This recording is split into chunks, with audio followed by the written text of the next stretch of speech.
नमस्कार, आप सभी का एक बार फिर से हार्दिक स्वागत करते हैं।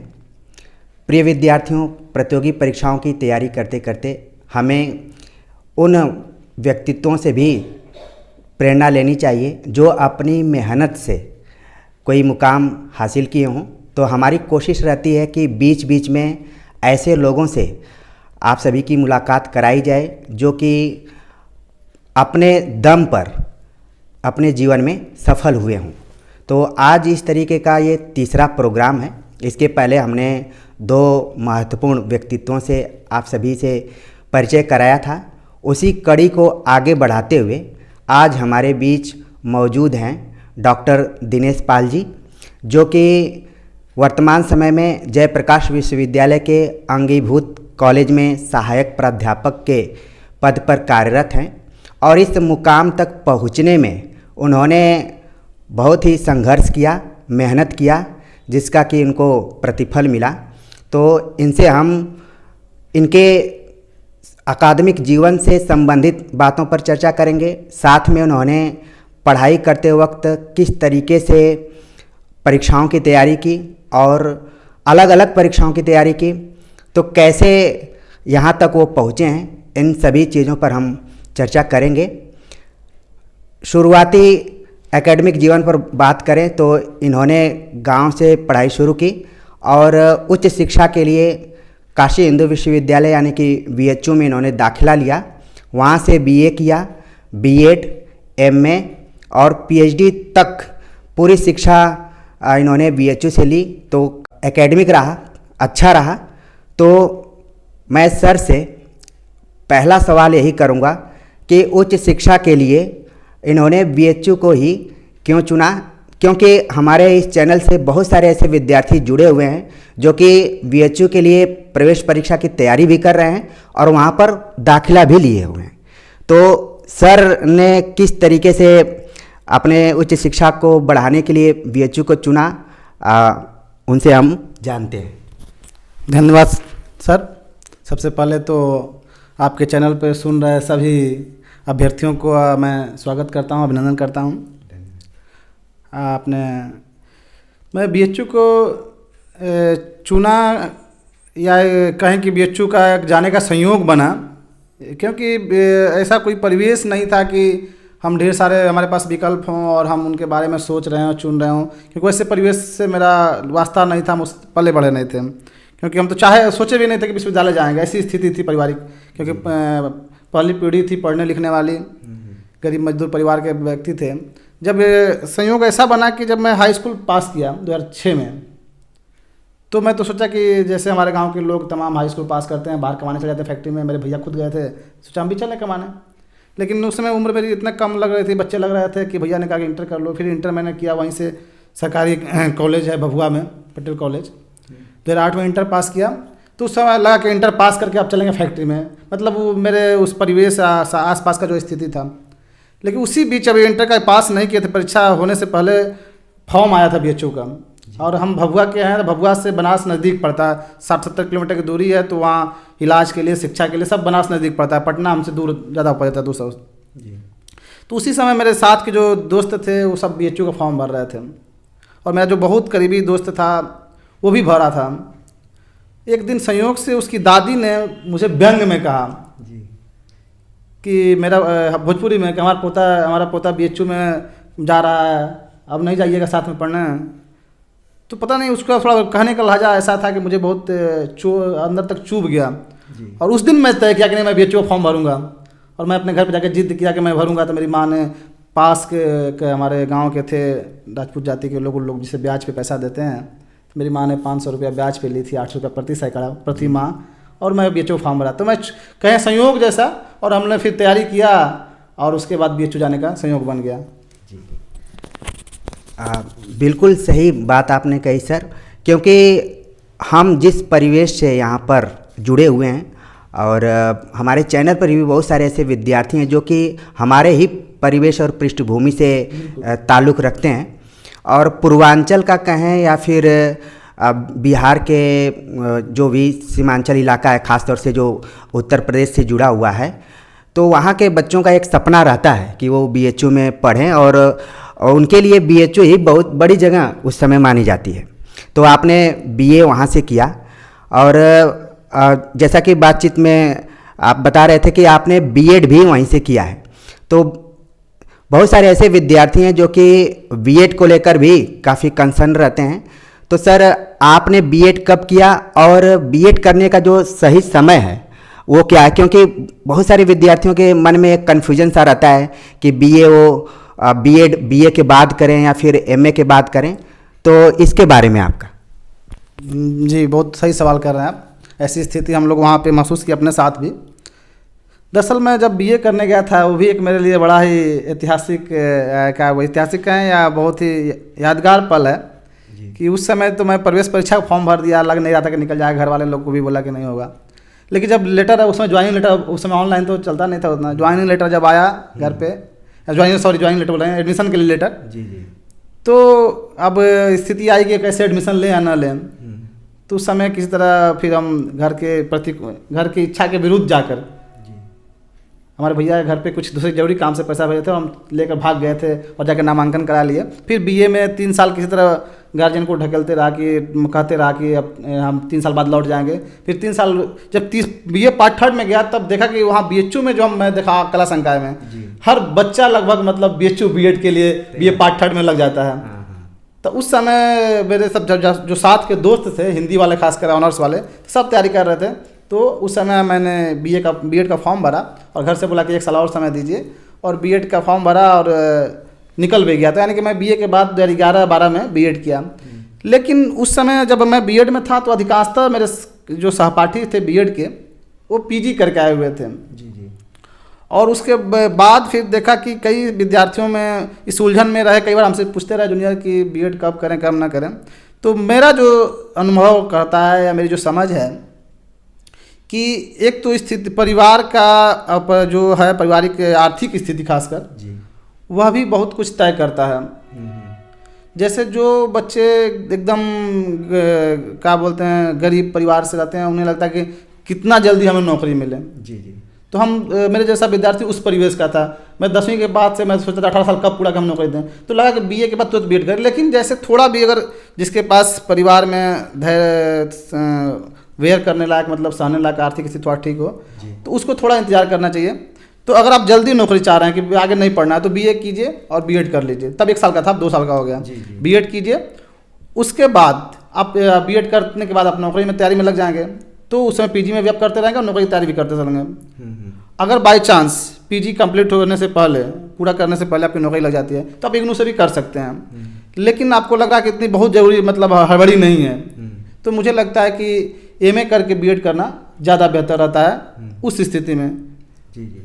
लेकिन अगर आप पहले किए हुए हैं तो आपके विकल्प ज़्यादा बढ़ जाता है, क्योंकि 2 साल एमए करते के समय तैयारी उसी बीच में करते रहेंगे तो नौकरी का आपके पास 2 साल एमए करते करते नौकरी के योग्य भी हो जाएंगे, तो उसमें समय बचेगा।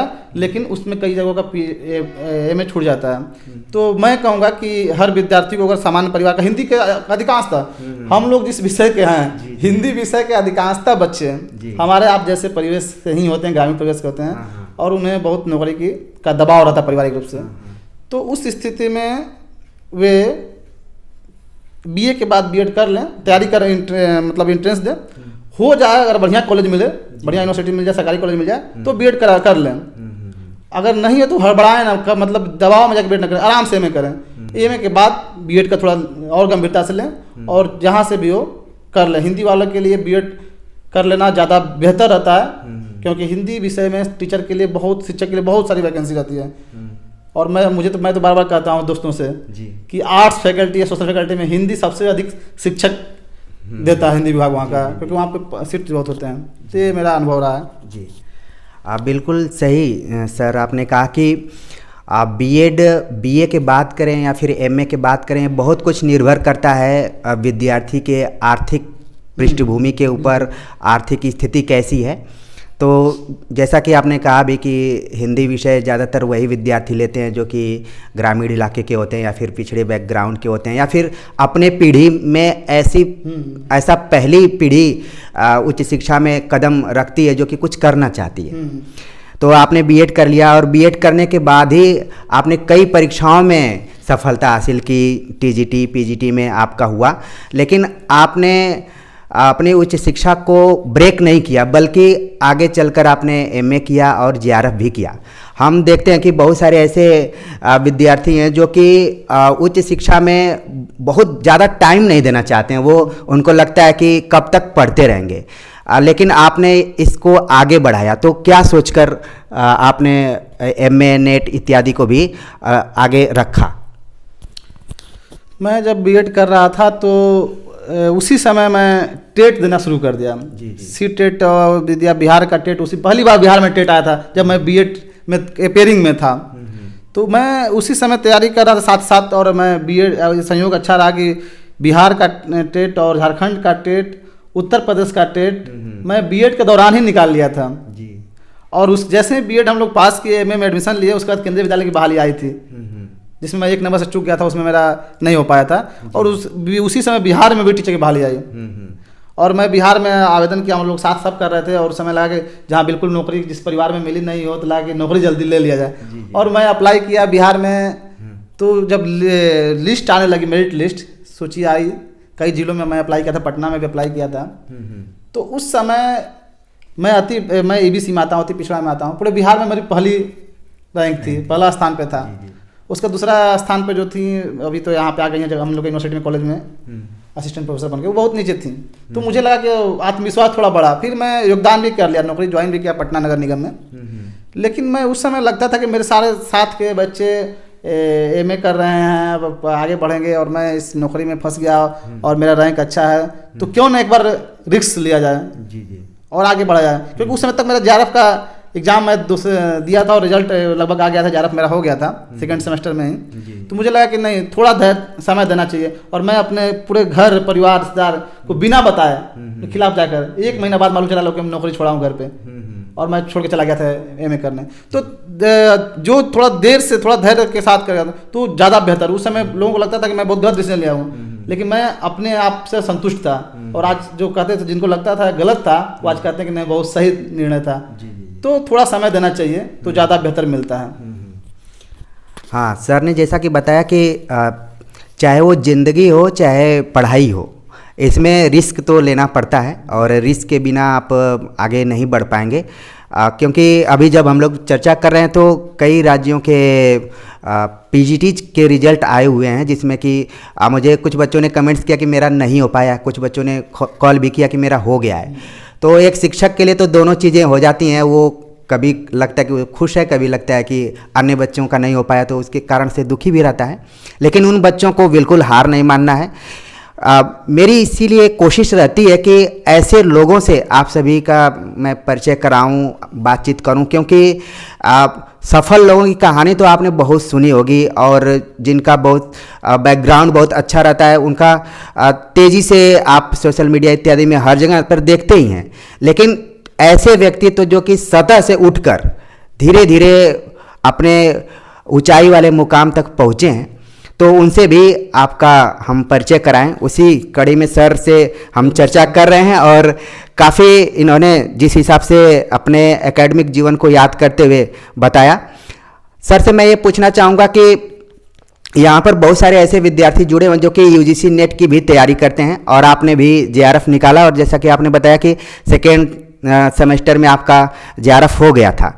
तो जेआरएफ के लिए आपने कोई कोचिंग ज्वाइन की थी या फिर स्वाध्याय किया था, सेल्फ स्टडी किया था?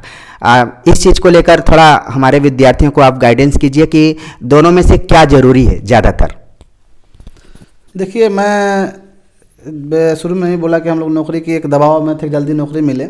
तो मैं जब बीए कर रहा था तब से ही अपने पाठ्यक्रम के अतिरिक्त मैं पार्ट 1 से ही अपना करेंट अफेयर्स, जीएस और रीजनिंग सब मतलब पढ़ता था, उसमें समय निकाल के कंटिन्यू रखा। और मैं उसके वही मेरे लिए फ़ायदेमंद रहा कि आपको बता दूं कि सिर्फ जेआरएफ नहीं, मैं उसके अलावा भी कई कंपटीशन निकाले, लेकिन मैं आज तक किसी भी कंपटीशन के लिए कहीं कोचिंग करने नहीं गया। मैं आप तो जानते हैं, मैं केंद्रीय विद्यालय में भी टीचर रहा। झारखंड में तो मैं ज्वाइन नहीं किया, छोड़ दिया। उसके अलावा मैं आपको SSC, railway, banking, PCS, IAS सब एग्ज़ाम दिया और कई एग्ज़ाम नहीं निकले, लेकिन मैं रेलवे का फर्स्ट निकाला, गुड्स गार्ड का, बैंक का IBPS निकाला, बिहार का BPSC का तो मैं इंटरव्यू तक दिया, कुछ नंबर से चुका। तो लेकिन कभी कोचिंग में कहीं नहीं पढ़ने गया। हाँ, लेकिन सेल्फ स्टडी जो कहते हैं, स्व अध्ययन, वो मैं खूब किया। जैसे अब मैं हिंदी का या कोई भी विद्यार्थी आर्ट्स का भी हो, तो पाठ्यक्रम के अलावा भी उसके पास समय होते हैं, अगर गंभीरता से ले तो उस समय को अगर सही से वो उपयोग करते हुए अपना अध्ययन करे तो उसे कभी किसी कोचिंग में जाने की जरूरत मुझे नहीं लगता कि पड़ती है। दरअसल कोचिंग क्या है कि जिस बच्चे को घर पे पढ़ने में मन नहीं लग रहा है या उब जा रहा है तो वहाँ पे जाता है कोचिंग में, तो थोड़ा अपडेट रहता है, मोटिवेशन होता है। जब कोई गंभीरता से तैयारी करता है, दबाव में रहता है, और अपना दबाव, अपना पारिवारिक पृष्ठभूमि, उससे बड़ा मोटिवेटर किसी के जीवन में कुछ नहीं हो सकता है। जो बार बार लगता था कि हम यहाँ से आए नहीं करेंगे तो क्या होगा मेरा आगे, हम भी फिर बाबूजी के साथ मजदूरी करेंगे क्या, तो ये सबसे बड़ा मोटिवेशन था। उस दबाव के तहत मैं कंटिन्यू अपने घर पे, जैसे पाठ्यक्रम परीक्षा बीत गया, उसके बाद भी लगा रहा तैयारी में। इसलिए कई बार मेरे लॉज के बच्चों को पता नहीं चलता था कि इनका परीक्षा कब चल रहा है। मतलब कई विद्यार्थी तो परीक्षा के समय खूब दिन रात पढ़ेंगे, परीक्षा के बाद छोड़ देंगे। तो ऐसा ना करें आप, आपका परीक्षा रहे या ना रहे, अपनी तैयारी को उसी गति से चलाएं और कंटिन्यू रखें। और अब तो आप अच्छा विकल्प हो गया सर, हम लोग समय तो यूट्यूब नहीं था। अब तो घर पे बैठे हर बच्चा मोबाइल से चाहे तो थोड़ा बहुत अगर उसको लगे कि दिक्कत है तो यूट्यूब का भी सहारा ले सकता है। अब जैसे कई शिक्षक हैं जो इन बच्चों को पढ़ा रहे हैं, घर बैठे मौका है, उन्हें कोचिंग जाकर पैसा खर्च करने की क्या जरूरत है, निःशुल्क पढ़ा मिल जाएगा। तो स्व अध्ययन, जो जितना अध्ययन अपना करेगा स्व अध्ययन, उसका कॉन्फिडेंस, आत्मविश्वास बढ़ा रहेगा। और आज पैटर्न देख ही रहे हैं कैसे बदलते जा रहे हैं। हम जब आप दिए होंगे तो सब्जेक्टिव परीक्षा होते थे नेट के, मैं जब दिया था ऑब्जेक्टिव हो गया था, और उसके बाद फिर बदलाव आया है। हम लोग अब तो इधर का पेपर देख रहा हूँ तो अब टेक्स्ट से अंदर से सवाल आ रहे हैं। तो मैं तो विद्यार्थियों से कहूँगा कि आप जो कहानी और उपन्यास लगे हैं या निबंध लगे हैं, उन्हें आप एक समय बना के उन्हें पढ़ जाएं कम से कम एक बार। ये नहीं कि सिर्फ आप किसी गाइड उठा लिए, कोई वन लाइनर कोर्स उठा लिए और लुसेंट की तरह रट गए, वो समय खत्म होता जा रहा आप। अब आपको गहन अध्ययन की जरूरत है। तो मुझे लगता है कि अगर विद्यार्थी की इच्छा शक्ति हो, गहन अध्ययन करे, अपना अध्ययन करे, तो उसे कभी कोचिंग की जरूरत ऐसा नहीं पड़ेगी। मेरी समझ से, मैंने नहीं किया कभी। हाँ, सर ने बड़ी बेबाकी से अपनी बातों को रखा है। और प्रायः विद्यार्थियों के सामने ये प्रश्न उठने लगते हैं जब भी वो किसी परीक्षा की तैयारी करने जाते हैं, तो उनके दिमाग में पहले यही आता है कि इसके लिए बेस्ट कोचिंग कौन सी होगी, और फिर नोट्स के पीछे भागते हैं। जो उनका सेल्फ स्टडी है, स्वाध्याय है, या फिर खुद पर जो विश्वास है, उसको वो किनारे रखते हैं। जैसा कि सर ने बताया कि सब कुछ होते हुए आपको सेल्फ स्टडी पर ही जोर देना चाहिए। तो JRF के जो भी बच्चे तैयारी कर रहे हैं, उनके सिलेबस को सर ने देखा ही होगा। तो इसमें जैसे कि 2 पेपर होता है, फर्स्ट पेपर और सेकेंड पेपर। तो इन दोनों पेपरों की तैयारी करने के लिए अगर कोई सर टिप्स देना चाहें तो। देखिए, अब तो 2 हो गया, हम लोग उसमें 3 पेपर होते थे। जी। मैं उस समय मेरे मन में बार बार सवाल आते थे जी कि फर्स्ट पेपर तो ठीक है, GS है और करंट रीजनिंग सब कुछ है ऊपर, उसमें तो एप्टीट्यूड टेस्ट भी था। लेकिन जो दूसरा पेपर और तीसरा पेपर होता था वो लगभग एक जैसा पेपर होता था। तो हम लोग बार बार अपने बात करते थे कि फालतू का 2 पेपर क्यों लेता है, एक ही में बल्कि कंबाइन कर देता है, एक ही सब तरह के सवाल होते हैं। अब करते अच्छा, बढ़िया सुधार हो रहा है, समय समय सुधार अच्छा है। तो जैसे मैं जब पढ़ता था उस समय, तो मेरे साथ अभी भी वो आदत रही है पढ़ने की। किताब मैं जब पढ़ता हूँ तो मैं हाइलाइटर लेके बैठता हूँ, आदत है वो हाईलाइट करते जाता हूँ। जो जैसे एक बार आप परीक्षा दे रहे हैं या पेपर देख रहे हैं तो आपको लगने लगता है कि सवाल बन सकता है, ये बन सकता है। तो एक तो आप जैसे आप टेस्ट लगा पाठ को पढ़ रहे हैं और उसके बाद हाईलाइट किए हुए हैं, फिर उसके बाद आप पढ़ गए, फिर जो हाईलाइट किए हुए हैं उसको फिर कॉपी में नोट करके सवाल बना लीजिए। तो जो आप वन लाइनर नोट्स खरीदते हैं वो समझिए वो आपका खुद बनाया हुआ और अपना बनाया हुआ नोट्स और एक खरीदा हुआ में अंतर तो होता ही है सर, बहुत अंतर होता है। तो आप जो आपके टेक्स्ट लगे हैं, आप तो पात्रों का नाम पूछने लगा है, स्टेटमेंट पूछने लगा है, तो उन्हें आप पढ़ते समय हाईलाइट कर सकते हैं और बाद में उसका एक फिर नोट्स लिख सकते हैं। क्योंकि कई बार पढ़ते समय लिखने में आपका गतिरोध आने लगता है, तो आप एक बार पूरा पढ़ लें हाईलाइट करते हुए, बाद में लिखें। पहला पेपर हिंदी वालों के लिए बहुत चुनौतीपूर्ण होता है, तो मेरे लिए कभी चुनौतीपूर्ण नहीं रहा। उसके पीछे रीजन ये रहा कि मैं सब कंपटीशन तैयारी करता था और चुनौतीपूर्ण उन विद्यार्थियों के लिए हुआ था जो हिंदी में MA करते समय एक अलग ही उनके साहित्यिक रुचि जग जाती है और साहित्यकार बनने की उनकी सपना लालसा आ जाती है, और उस समय वो केवल हिंदी पढ़ने लगते हैं या लिटरेचर पढ़ने लगते हैं, फिर रीजनिंग, जीएस, करंट अफेयर से एकदम विमुख हो जाते हैं। तो उनके साथ एक बड़ी समस्या होती है।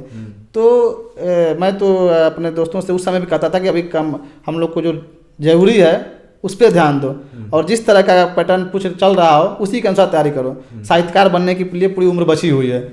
आप नौकरी रहोगे तो साहित्यकार भी बन जाओगे, बेरोजगार रहोगे तो साहित्यकार बनने में तो अलग प्रकार के तनाव रहेगी, सामाजिक तनाव, पारिवारिक तनाव, तो फिर अवसाद का शिकार हो जाएंगे। तो आप उसके साथ आप साहित्य के साथ साथ जो जीएस है या थोड़ा करंट अफेयर है, रीजनिंग है, इस सब की भी तैयारी करते रहें ताकि प्रथम पत्र आपको उलझाए ना, क्योंकि उसका भी महत्वपूर्ण उतना ही है जितना आपके हिंदी का है। अगर दोनों में आपका बैलेंस अच्छा है तो आप बहुत आसानी से निकाल सकते हैं, और उसका मुझे फ़ायदा मिला जब 2 बार मेरा बताया ना कि मैं एमए के दौरान सेकंड सेमेस्टर में भी जार हो गया और थर्ड सेमेस्टर में, तो एमए के बाद फिर दबाव नहीं रहा, उसके बाद हम फिर अपना कंपटीशन तैयारी करते रहे अदर। जी। तो सर ने कहा कि आप दोनों पेपरों पर महत्व समान रूप से दीजिए, उनको समय समान रूप से दीजिए, और परीक्षा को एक परीक्षा की तरह देखना है। हिंदी विद्यार्थियों के साथ यही समस्या है कि वो लिटरेचर को ज़्यादा ध्यान देना शुरू कर देते हैं, हाँ, दिल से उसको ले लेते हैं। लेकिन कम से कम जब यूजीसी नेट की तैयारी आप कर रहे हैं तो परीक्षा को क्वालिफाई करने के लिए फर्स्ट पेपर पर भी उतना ही ध्यान देना है। जो भी उसके 10 यूनिट हैं, उन 10 यूनिट्स में अगर 2-4 यूनिट्स आपको कठिन भी लग रहे हैं तो कम से कम जो क्वालिफाइंग मार्क्स है, पासिंग मार्क्स है, उनको तो आप अपने हिसाब से कवर भी कर सकते हैं, और इसके लिए आप अलग अलग जगह से हेल्प भी ले सकते हैं।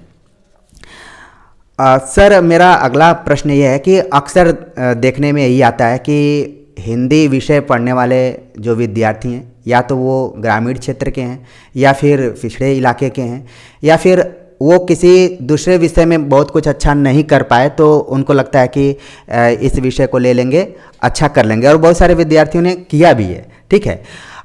तो ग्रामीण पृष्ठभूमि से होने के कारण और पिछड़े बैकग्राउंड के होने के कारण हमने देखा है कि केंद्रीय विश्वविद्यालयों की तो बात मैं नहीं करूंगा, लेकिन ऐसे विद्यार्थी जो कि गांव के किसी कॉलेज में पढ़ रहे हैं या फिर राज्य विश्वविद्यालय में पढ़ रहे हैं जो कि पिछड़े इलाके में है, तो उन विद्यार्थियों पर एक दोहरी जिम्मेदारी भी होती है। और मैं कई बार ये अनुभव मैंने किया है कि हमारे जो विद्यार्थी हैं वो आधे गृहस्थ भी हो चले ऐसे प्रतीत होते हैं, उनको पढ़ाई भी करना है और घर का भी कामकाज देखना है। तो ऐसे विद्यार्थियों की तैयारी कैसे उनको करना चाहिए, इसको लेकर थोड़ा सा आप उनको गाइडेंस कीजिए। बिल्कुल सही कह रहे हैं। हम लोग भी जब पढ़ते थे तो कुछ बच्चे तो थे बहुत सारे जो हिंदी चॉइस से लिया, और पढ़ने में ऐसा नहीं था कोई हिंदी में कमजोर, बाकी विषय में कमजोर थे, उसके बाद भी हिंदी लिए। लेकिन अधिकांश विद्यार्थी जो होते हैं वो ग्रामीण परिवेश, आप सही कहा, जो उस इलाके से रहते हैं या जैसे भी लेते हैं। तो मैं शुरू में ही बोला कि हम लोग की पृष्ठभूमि जो दबाव रहती है एक, और उसके साथ अब गृहस्थ जो राज्य की विश्वविद्यालय हैं, और खासकर हम लोग जो बिहार में है तो हम लोग देख रहे हैं, तो उनके साथ एक समस्या मैं और कहना चाहूँगा कि जैसे हम लोग जब बढ़िया विश्वविद्यालय जो प्रतिष्ठित हैं, जो स्थिति ठीक है जिनकी, बीएचयू चाहे जेएनयू, इलाहाबाद जो भी, तो वहाँ तो हम लोग एमए के दौरान पूरा पाठ्यक्रम पढ़ लेते हैं, तो हमें कंपटीशन का जेआरएफ के लिए खासकर दबाव नहीं महसूस होता है, क्योंकि बस रिविजन करना रहता है, आराम से हो जाता है। लेकिन जिस विद्यालय में और जिन महाविद्यालयों में विद्यार्थी क्लास भी नहीं किए होते हैं और वहाँ लगभग पढ़ाई भी नहीं होता और परीक्षाएं भी समय पे नहीं होती हैं, अव्यवस्थित स्थिति है, तो वहाँ के विद्यार्थी पाठ्यक्रम को पढ़ने तो छोड़े देख भी नहीं पाते हैं। कई बार वो गाइड या गेस्ट पेपर कुछ खरीदते हैं और कोशिश करते हैं परीक्षा में पास कर जाएं। जब वैसे विद्यार्थियों के साथ फिर समस्या होती है कि फिर नेट या जेआरएफ की तैयारी कैसे करें। ऊपर दूसरी तरफ फिर कई तो आपको देखते हैं यहाँ पे कि बेचारे वो कहीं कमा रहे हैं, मजदूरी कर रहे हैं, शादी हो गई है, ड्यूटी भी कर रहे हैं, तो उनके साथ एक समस्या है। तो लेकिन उन वैसे विद्यार्थियों को अधिक धैर्य की जरूरत पड़ती है, क्योंकि उनको बार बार ऐसा कई बार उनके मन में आता है, एक बार अगर रिजल्ट आया नहीं हुआ तो छोड़ो, आप छोड़ देते हैं। जी जी। मैं उन विद्यार्थियों से कहना चाहूँगा कि देखिए आपके पास चुनौती है और आप चुनौती स्वीकार कीजिए। वैसे ही जो संकट में विद्यार्थी चुनौती लेते हैं वही ज़्यादा बेहतर करते हैं। जिन्हें सब बना बनाया मिल जाता है मैदान, उनके लिए बहुत कुछ उपलब्धि नहीं होती है। आपके पास खोने के लिए कुछ नहीं है, तो आप लगे रहिए। आप उसी में से आप कहीं कंपनी में काम कर रहे हैं, कहीं ड्यूटी कर रहे हैं, आप कंटिन्यू 2 घंटा 2.5 घंटा भी समय आप किसी से निर्धारित समय निकाल लीजिए, घर से परिवार से भी, आप उस शाम में या भोर में ही करके जैसे भी, और 2-2 घंटा भी आप रेगुलर अपने पूरा एक बार आप एमए अगर नहीं भी पढ़े हैं पाठ्यक्रम पूरा, तो जो यूजीसी अभी यूजीसी पेपर का जो पाठ्यक्रम है उसके अनुसार आप पूरी किताब खरीद लें और पाठ्यक्रम सामने रख लें और 2-2 घंटा करके आप बारी बारी से टेक्स्ट पढ़ें। आपको साल भर में आप बढ़िया से पूरा तैयारी, आपको पाठ्यक्रम को खत्म हो जाएगा और पूरा आप कॉन्फिडेंस के साथ देंगे और जेआरएफ नहीं तो नेट तो पहली बार में निकल ही जाएगा। ये मुझे पूरा विश्वास है, बशर्ते कि आपको धैर्य रखना पड़ेगा और आपको लगेगा कि हम कर सकते हैं, ये मान के करना होगा। 1 बार में नहीं होगा, 2 बार में नहीं होगा, 3 बार में होगा। मैं तो ऐसे लोगों को भी देखा हूँ जो बीएचयू से पढ़े हैं, हम लोग सीनियर थे, उनकी साहित्यिक रुचि इतनी हो गई कि साहित्य में डूब गए, कंपटीशन के अनुसार तैयारी नहीं किए, 22वां बार में नेट निकाले हैं। मैं ऐसे लोग को भी देखा हो सकता हूँ, लेकिन हिंदी ऐसा हिंदी कमजोर थी, हिंदी में बहुत अच्छी नॉलेज उनको, लेकिन वो जिस तरह का परीक्षा का पैटर्न था ऑब्जेक्टिव वो इस तरह का नहीं, सब्जेक्टिव उनको था, तो लेकिन उनका धैर्य था, धैर्य नहीं खोए। तो आपको जा क्या रहा भाई, आप लगे रहिए, छोड़ देंगे तो क्या मिलेगा। तो आप 1 बार नहीं, 2 बार नहीं, 3 बार नहीं, 4 बार नहीं, 5वीं बार तो निकलेगा। और आप यकीन मानिए, अगर आप ले लिए हैं डिग्री, और डिग्री तो बहुत महत्वपूर्ण है। कई बार बीएड के बाद नौकरी लगती है तो बच्चे छोड़ देते हैं, हम बोलते हैं कहीं से इग्नू से हो, कहीं से पीजी कर लो। क्योंकि आप देख रहे हैं कि अभी तो बिहार में हम लोग बैठे हुए हैं, बिहार के, मैं तो रहने वाला भी वहीं का हूँ, टीचर के सीट कई विषयों में खाली रह गए, पीजीटी के अभ्यर्थी नहीं है। और तो आप उसमें एक समय बना लें, आप माने कि आपके पास चुनौती है, लेकिन हार ना माने, 2 घंटा 2.5 घंटा समय तय कर लें। उस समय में आप निरंतर, इन्हें कि 1 महीना करके 10 दिन छोड़ दिए, परीक्षा आया फार्म भरे तब शुरू किया, ऐसा नहीं। आप मान लीजिए कि 1 साल हम उसी के नाम पे दे दिए, 2 घंटा, उसके बाद देखिए रिजल्ट होगा कि नहीं होगा, पक्का होना है, या मेरा अनुभव कहता है, या मैं आप इस 2 घंटे मेहनत करने वालों पे इतना हम उम्मीद रख सकते हैं। बिल्कुल, सर ने इस बात को कहा कि किसी भी परीक्षा की अगर आप तैयारी कर रहे हैं और जिम्मेदारियों को भी निभा रहे हैं, तो उन जिम्मेदारियों को निभाते हुए कुछ समय तो ज़रूर निकालिए, और उसमें हो सकता है कि लंबा वक्त लगे तो आप हतोत्साहित भी हों, लेकिन धैर्य को नहीं छोड़ना है, मेहनत करते रहना है, आज नहीं तो कल आपका आने वाला है।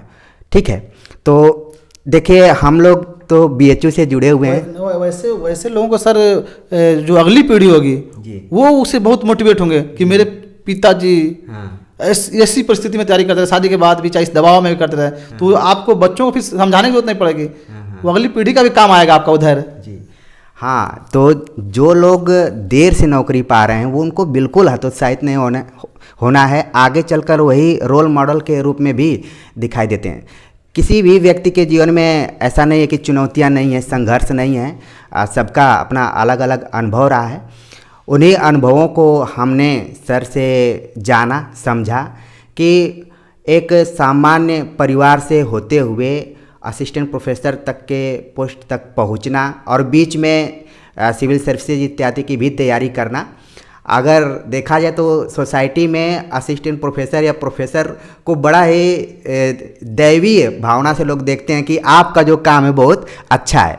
तो हम लोग उसी चीज़ को ध्यान में रखते हुए आज चर्चा किए। उम्मीद है कि बहुत सारे पॉइंट्स को हमने कवर करने का प्रयास किया होगा, और आप लोगों को अगर कोई भी पॉइंट्स लगे कि ये प्रेरणा देने वाला है तो हमारी बातचीत का ये एक तरीके से निष्कर्ष रहेगा और हमारी सफलता भी रहेगी। सर और हमारा जो बैकग्राउंड रहा है, ख़ास तौर से एकेडमिक में कहूँ तो हम लोग बीएचयू से जुड़े रहे हैं, और जब भी बीएचयू की चर्चा होती है तो हम लोग अपने ग्रेजुएशन के दिनों में चले जाते हैं। सर का तो एक लंबा वक्त भी रहा, 10 साल तक वहाँ रहे, तो यादें बहुत सारी हैं। और संयोग से सर इस चैनल पे बहुत सारे बच्चे बीएचयू से भी जुड़े हुए हैं, तो हमें अपने बड़े भाई के रूप में आप देख सकते हैं और शिक्षक के रूप में तो देख ही रहे हैं। दिनेश सर की एक ख़ास पहचान ये भी है कि सोशल मीडिया पे, ख़ास तौर से फेसबुक पे सक्रिय रहने वाले हैं। किसी भी सूचना या फिर वो चाहे पढ़ाई लिखाई से रिलेटेड हो या फिर सामाजिक जागरूकता से हो, वहाँ पर भी ये पहचान के मोहताज नहीं है, सब लोग इनको जानते हैं। इन्होंने हमारे लिए अपना कीमती वक्त निकाला, इसके लिए हम इनका बहुत हार्दिक आभार व्यक्त करते हैं।